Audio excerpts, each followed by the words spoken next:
Hey y'all, this is what I think here. Today I'm going to be reviewing the Nancy Drew book series. The Nancy Drew book series is a mystery and thriller book series following the titular character Nancy Drew. She's a clever and amateur teenage sleuth and lives in the fictional town of River Heights.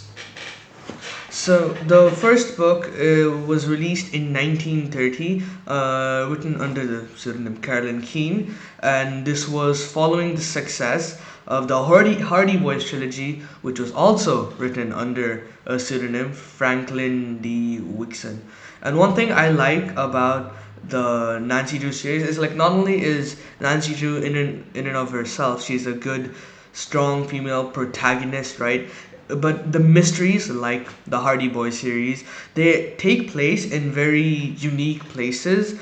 Like later down the series, she goes to all these countries like France and like many countries in Europe, and it's quite interesting to see that. And it's also quite interesting because her father is an attorney, so to see how her cases and his cases intersect, it's another interesting subplot.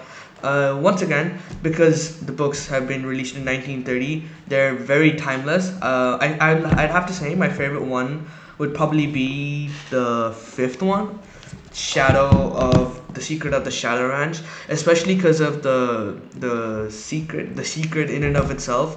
The way it is explained is probably my favorite one. It is such an interesting secret, and I think it's probably one of the best ones they've done so far.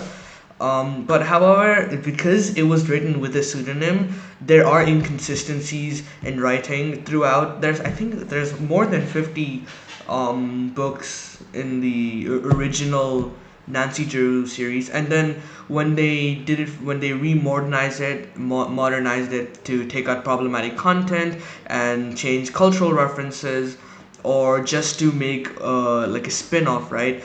They kind of reduced the stakes, and they also like when during the spin-offs, what they kind of did is they made her more like trendy and kind of and like make her more techy, but it just came up way more gimmicky than like an actual innovation in storyline. And with the adaptations of this book in TV shows and movie form, the TV show kind of portrays her in a negative role, like in the sense she's almost insufferable in the TV show, but that's a different take, right? And the spin-offs and adaptations tend to portray her as this like tend to portray her in more gritty situations, which is contrasting the more or less wholesome nature of this. I mean, there's still obviously very real danger, but the message in the books are more or less wholesome, whereas the newer spin-offs and adaptations tend to be more gritty, more dark, and attract more a mature audience, like having like a romantic subplot and things like that, which could alienate other readers.